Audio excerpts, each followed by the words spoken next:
खडकवासला धरणातनं मोठा विसर्ग, भिडे पूल पाण्याखाली, पुण्यात वाहतूक विस्कळीत। पुणे शहर आणि परिसरात सुरू असलेल्या मुसळधार पावसामुळे खडकवासला धरणातनं मोठ्या प्रमाणात पाण्याचा विसर्ग करण्यात आलाय। त्यामुळे मुठा नदीच्या पाणी पातळीत झपाट्यानं वाढ झाली आहे। शहरातला भिडे पूल पूर्णपणे पाण्याखाली गेलाय। भिडे पुलावरील वाहतूक पूर्णपणे बंद करण्यात आली असून नदीकाठच्या नागरिकांना सतर्कतेचा इशारा देण्यात आलाय। प्रशासनाकडून नदीपात्र आणि पुलांच्या परिसरात नागरिकांनी जाणं टाळावं असं आवाहन करण्यात आलंय। दरम्यान डेक्कन परिसरासह शहरातल्या अनेक प्रमुख रस्त्यांवर वाहतूक कोंडी झाली आहे। अनेक ठिकाणी वाहनांच्या लांबच लांब रांगा लागल्यानं नागरिकांना मोठा मनस्ताप सहन करावा लागतोय।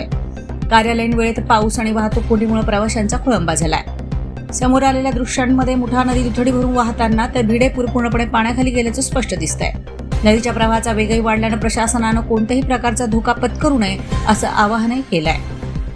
पुणे महानगरपालिका, आपत्ती व्यवस्थापन विभाग आणि पोलीस प्रशासन परिस्थितीवर लक्ष ठेवून आहेत। नागरिकांनी अफवांवर विश्वास न ठेवता अधिकृत सूचनांचं पालन करावं असं आवाहन करण्यात आलंय। पुणेकरांनी काळजी घेत अनावश्यक प्रवास टाळावा, नदीकाठच्या परिसरात जाऊ नये आणि प्रशासनाने दिलेल्या सूचनांचं पालन करावं।